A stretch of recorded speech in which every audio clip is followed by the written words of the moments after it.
Hi, and welcome to Commerce Consults with Logic.io, where Blake, our VP of Marketing, and our team of configuration experts break down the experience and usability of B2B e-commerce sites across multiple industries. Today, we're consulting SolarWinds, an American-based company founded in 1999 and headquartered in Austin, Texas, that develops software for businesses to help manage their systems and IT infrastructure. SolarWinds has over 2,300 employees globally and brings in $710 million in revenue annually. With over 300,000 customers worldwide, they clearly know how to connect. Let's take a look at their website with our Director of Product Management and Customer Experience, Chris Hostler, to see if it's a leading part of their customer experience. We are back with Chris Hostler, our Director of Product Management and Customer Experience here at Logic, here for another Commerce Consult. Today, we'll be taking a look at SolarWinds. Haas, thanks for doing this here again. Let's take a look again, starting on the homepage. How easy is it for you to find what you're looking for if you're a buyer that's hitting SolarWinds site for the first time? So I must admit, I didn't understand much of what SolarWinds did, but a quick look at the homepage tells me what space they're in and why I'm here. So I can find pretty much what I want when I'm, looking through the navigation, getting the basics of their products and services on the front page, and they're giving me a reason to believe, and I can navigate pretty easily just off the top. The navigation instruments are easy to understand, so it's good. Yeah.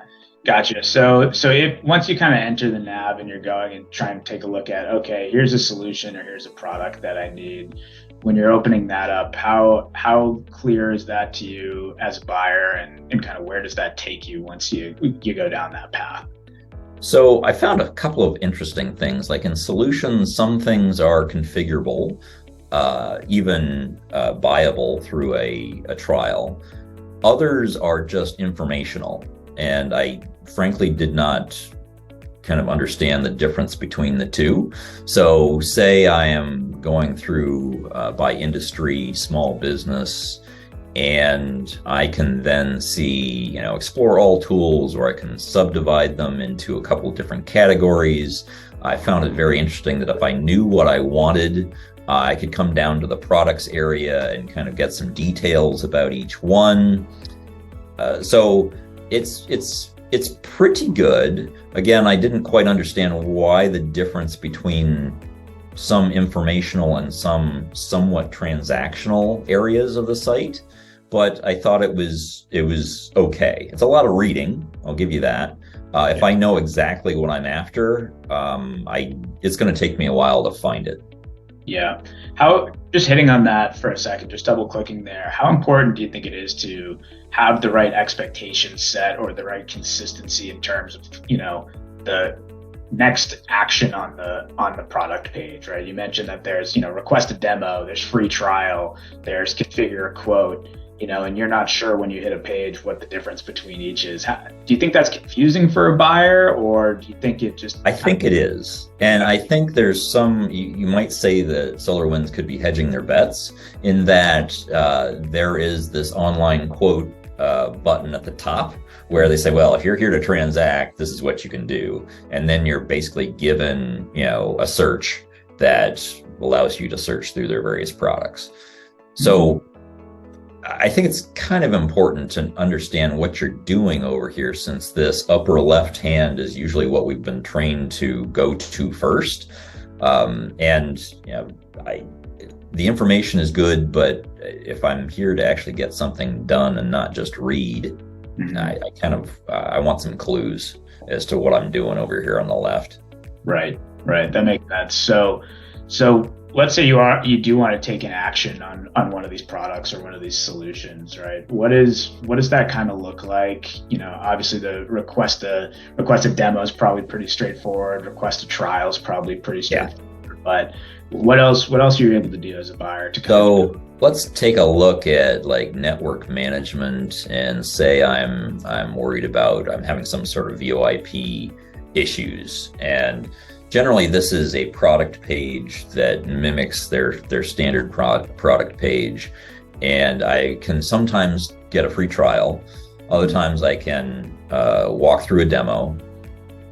But otherwise, I'm given some information, which is good. And it's a narrower, a little more pretty view of what they offer and their analysis, which I think is good. Gotcha. And so then there is the get a quote option, and I do notice that they have the pricing right there on the page. I imagine, I think generally people want to understand the price when they're taking a look at it, but curious what your kind of take is there on including the price so upfront on the well, I think it is good to put a number in front of people. However, the starts at, and all of them have that phrasing, starts at some number, gives me pause because I've just become cynical as a buyer online. And that tells me that I'm being anchored somewhere. And it's not really all that helpful if I'm comparing products between two different vendors. Gotcha. So what happens when you go through to actually get a quote, right? You see. Sure. So it's fairly simple. I can rename my own quote. So if I wanted to, say this was for a particular, network, that's something that I'm not a fan of on the site. Is every page that you go to, you will get this little pop-up and a little audio blurb about, hey, you wanna talk to me? Yeah. I don't, and that's why I'm here. But if I did, I suppose that would be suitable for me as a user. So say I'm trying to, troubleshoot VoIP issues. And I can name my own quote, which is convenient, but I'm not really given that many options. So I noticed as I was trying to quote a couple of different products, my choices are generally subscription or perpetual, which are still at the starts at prices. And I'm asked to determine your license tier, which is the same question that happens on everything, whether it's a product that is by user, by number of devices monitored, you name the way that they're metering the product, you get the same question. So I as a user, I kind of find it a little off-putting. So I'm just going to say 100. And if I add to quote, I'm guessing that might be 100 times $963. I'm not sure. Maybe there's some sort of tiered pricing. So show my price. The quote tool will calculate prices in real time based on the products you and the licenses you add and the licenses you choose. Well, I now need to register, which means I got to register to get a price. And at that point, I'll be told that I will be shown my price, which I guess if I was shopping, that's going to be a little bit of a problem. I'm going to get a phone call.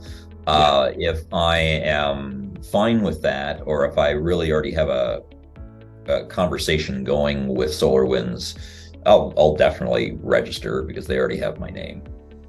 Yeah, that's an interesting way that they're going about it, because as you were kind of hitting on the last screen, right, when it said, hey, starts at 963 or whatever it is, and then you type in the amount of licenses based on the tier that you're at, I think what we can assume is happening in the background, right, is based on how many licenses you put in, there's some sort of tiered discounting that's happening, right? As a buyer, I would probably want to just understand what that tiered discount is right when I put it in, right? So that I can put in my information. Oh, I need to get 20 more licenses to hit the next tier. That might be worthwhile.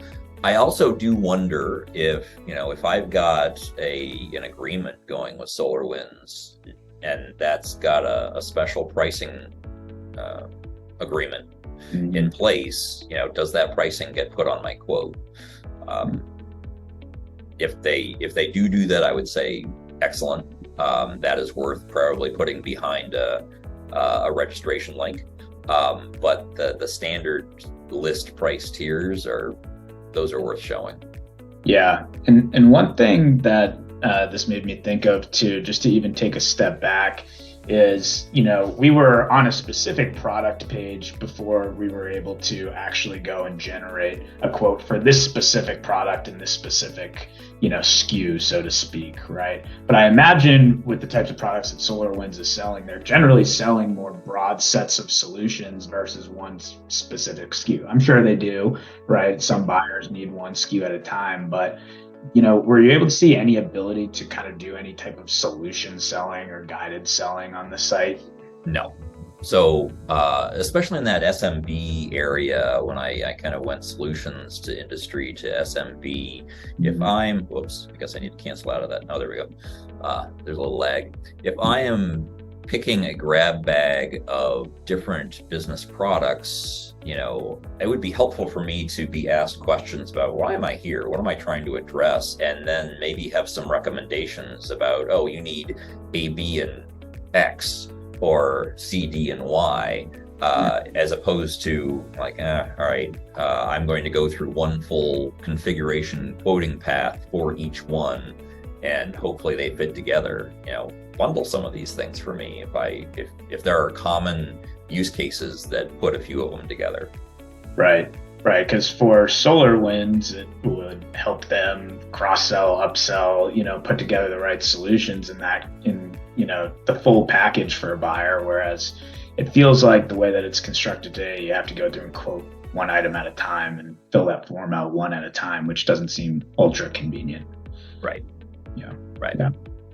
Gotcha. Well, this is a good walkthrough, Haas. The last thing I'll ask here, I know there's the option to download the free trial. There's the option to quote individual products that we went through. I imagine there's no option to actually transact on this site. Did you see any of that? I did not. So I think e-commerce, this is a loose definition of the word e-commerce. Being able to start a trial is one way of doing it. The free to paid, but as far as being able to self-service a particular product, I did not see that. Mm-hmm. Do you think it makes sense for a company like SolarWinds to do that? It seems like they have, somewhat in-depth, technical products. Do you think quoting is enough to get there, or based on the price points and types of products they sell? What's your take there? My take is that, I don't think these products are not, it is entirely possible for a customer to buy the wrong thing. I mean, these are service-oriented products. The thing is, if you give someone the ability to try them out and they realize it's not what they want, it's not a big deal to actually say, all right, let's actually get you to what you need. And I think that kind of trial is a good way to do it. It's not like you're going to be warehousing a whole bunch of products that someone had to ship back. So in that way, and most of these should have some fairly set, this is how you set it up in your network kinds of instructions. So I could see that they could probably transact a fair amount of business without touching the customer, especially for those that know what they're doing. Yeah, I imagine if there's a free trial offer and they're trusting buyers to be able to, get a free trial up and running on their own, that having someone swipe a credit card shouldn't be all that different really in the experience. Yeah. Gotcha. Well, thanks again, Haas, for doing this walkthrough. Last thing here, on a scale of 1 to 5, 5 being the best, how would you rate the overall buying quoting experience on the site? I'm giving it a 2, primarily because it's a lot of information that does not lead me to anything but giving them my name. Yep. I want to be able to self-serve. Yep. Makes total sense. Well, thanks again, Haas, for walking through here with SolarWinds, and appreciate the consult. Sure. Thanks, Blake.